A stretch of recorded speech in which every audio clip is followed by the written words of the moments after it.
Atam bana neler, ölümde bir neler. Atam, anamın da nenesi, atamın da nenesi. Sen benim nenemsen. Oy senin balaca nenemsen. Hani donuna bakın. Bu nene donudur.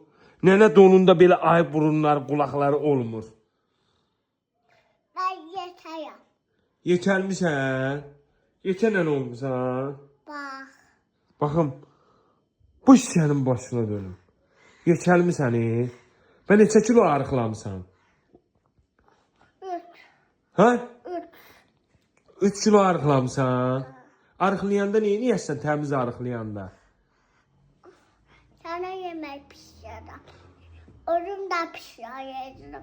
Yaya da töresinden yaya da. Sonra da bir daha da köte yaya da. O sənin başına dönüm ha. Allah balam. Hə.